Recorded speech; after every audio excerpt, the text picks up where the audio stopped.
Hi hello అండి. ముందు వీడియోలో మనం పిల్లోకి క్లాత్ని కట్ చేసుకోవడం చూసాం కదా. ఇప్పుడు ఈ పిల్లోని ఇలా కట్ చేసి స్టఫ్నంతా బయటికి తీసుకోవాలి. ఎక్కడా ఉండలు లేకుండా నీట్గా ఇలా వీడియోలో చూపిస్తున్నట్టు మొత్తం అంతా ఓపెన్ చేసి పెట్టుకోవాలి. ఇప్పుడు నేను వీడియోలో చూపిస్తున్నట్టు స్టఫ్ పెట్టుకోవడానికి ఓపెన్ వదిలేసి మిగతా అన్ని వైపులా స్టిచ్చింగ్ చేసుకోవాలి. నా దగ్గర వైట్ క్లాత్ ఉంది కాబట్టి నేను వైట్ క్లాత్తో కుడుతున్నానండి. మీ దగ్గర వేరే ఏ క్లాత్లు ఉన్నా మీరు ఇంట్లోనే ఈజీగా ఈ పిల్లోని కుట్టేసుకోవచ్చు.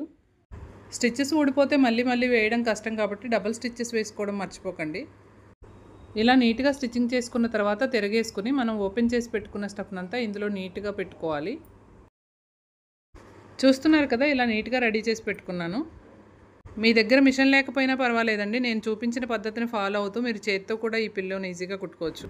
ఇప్పుడు మనం రెడీ చేసి పెట్టుకున్న స్టఫ్నంతా నీట్గా ఉండలు లేకుండా అన్ని వైపులా సమానంగా ఉండేలాగా ఈ కవర్లోకి నింపేసుకోవాలి. ఓపెన్ వదిలేసుకున్న సైడ్ స్టిచ్చెస్ వేసుకుని క్లోజ్ చేసుకుంటే మన పిల్లో రెడీ అయిపోయినట్లే. చూశారు కదా, మనం ఇంట్లోనే ₹1 ఖర్చు లేకుండా కొత్త పిల్లోని ఎలా రెడీ చేసుకున్నామో. ఇలాంటి ఐడియాస్ కోసం మా ఛానల్ని సబ్స్క్రైబ్ చేసుకుని ఫాలో చేయండి.